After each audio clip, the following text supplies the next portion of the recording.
Hello बच्चों, आपका हमारे YouTube चैनल हिंदी वाणी में स्वागत है।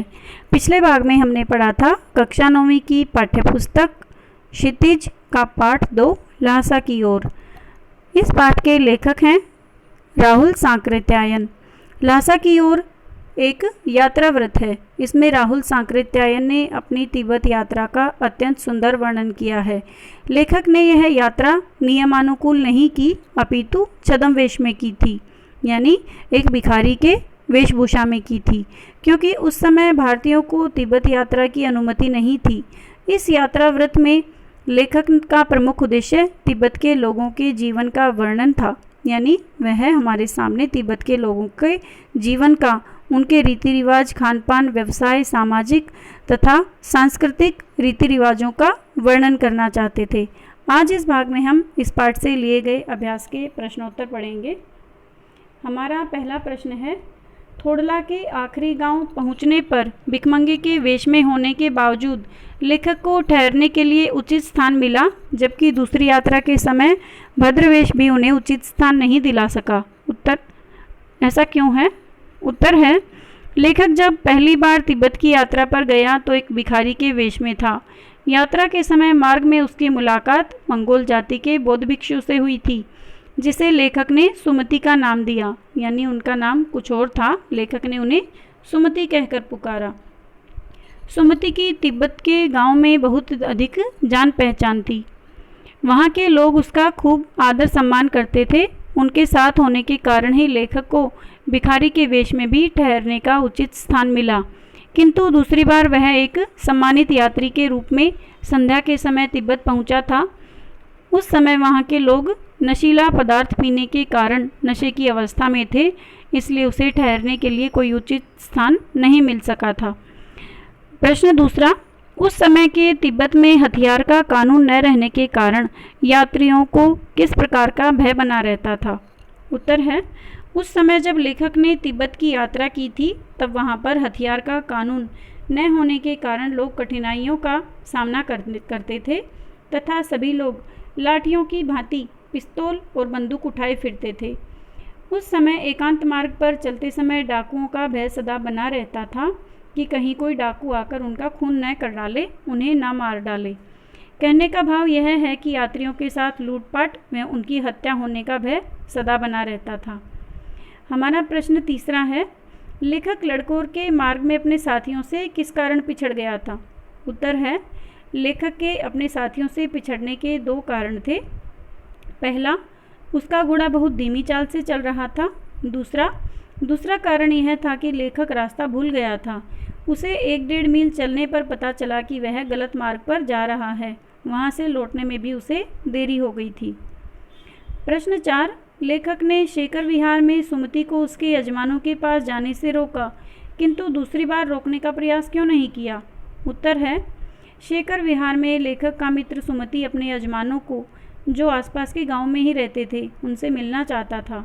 लेखक ने उसे इसलिए नहीं रोका क्योंकि वह अपने यजमानों से मिलने में कई दिन लगा देता और यात्रा में और भी विलंब हो जाता। दूसरी बार लेखक ने सुमति को यजमानों से मिलने के लिए इसलिए नहीं रोका क्योंकि लेखक मंदिर में रखी हुई हस्तलिखित कंजूर, यानी महात्मा बुद्ध के वचनों का अनुवाद, जो पुस्तक वहाँ पर रखी हुई थी, जो पोथियाँ रखी हुई थी, उन्हें पढ़ना चाहता था। उसके जाने से उसे उन पोथियों को पढ़ने का समय मिल जाता, इसलिए उन्होंने उसे नहीं रोका। प्रश्न 5, अपनी तिब्बत यात्रा के दौरान लेखक को किन कठिनाइयों का सामना करना पड़ा? उत्तर है, लेखक को पहाड़ों पर पैदल चलना पड़ा। इसके साथ ही लेखक को अपना सामान भी स्वयं उठाना पड़ा। दूसरी बड़ी कठिनाई यह रही कि लेखक साधारण यात्री के वेश में नहीं था। उसने भिखमंगे का रूप धारण किया हुआ था, जबकि तिब्बत में भिखमंगों के प्रति आदर का भाव नहीं रखा जाता, उन्हें संदेह की दृष्टि से देखा जाता है। इसलिए लेखक को कदम कदम पर संदेह की दृष्टि से देखा गया था। लेखक को भार ढोने वाला व्यक्ति भी न मिलने पर यात्रा में कठिनाइयों का सामना करना पड़ा। एक स्थान पर जब लेखक ने भार उठाने वाले और सवार होने के लिए घोड़ा लिया तो वह बहुत ही धीमी गति से चला। फलस्वरूप लेखक अपने अन्य साथियों से पिछड़ गया। निर्जन मार्ग पर चलते समय डाकुओं द्वारा लूटने और हत्या होने के भय भी लेखक के मन में थे, यानी इस कारण लेखक डरा हुआ भी था। प्रश्न 6, प्रस्तुत यात्रा वृत्तांत के आधार पर बताइए कि उस समय का तिब्बती समाज कैसा था। उत्तर है, जिस समय लेखक ने तिब्बत की यात्रा की थी उस समय तिब्बत का सामाजिक ढांचा व्यवस्थित था। वहाँ पर जातिगत भेदभाव नहीं किया जाता था। सब एक दूसरे को एक समान समझते थे। स्त्रियां भी पर्दा नहीं करती थी। भिखमंगों को छोड़कर सभी का आदर व सम्मान किया जाता था, किंतु हथियार रखने का कानून न होने के कारण वहाँ प्रत्येक व्यक्ति लाठी की भांति हथियार, बंदूक व पिस्तौल उठाए फिरता था। निर्जन मार्ग में डाकुओं का भय भी था। तिब्बत में जागीरदारी व्यवस्था थी। वहाँ छोटे बड़े सभी प्रकार के जागीरदार थे, किंतु अधिकांश जागीरें बौद्ध विहारों के पास थी। वहाँ पर बौद्ध भिक्षुओं को राजा के समान आदर दिया जाता था। खेतों में काम करने वाले मजदूरों का शोषण किया जाता था। जागीरों में बौद्ध भिक्षुओं को राजा के समान माना जाता था और उनका आदर किया जाता था। प्रश्न 7वां, अब मैं पुस्तकों के भीतर था। नीचे दिए गए विकल्पों में से कौन सा इस वाक्य का सही अर्थ बतलाता है।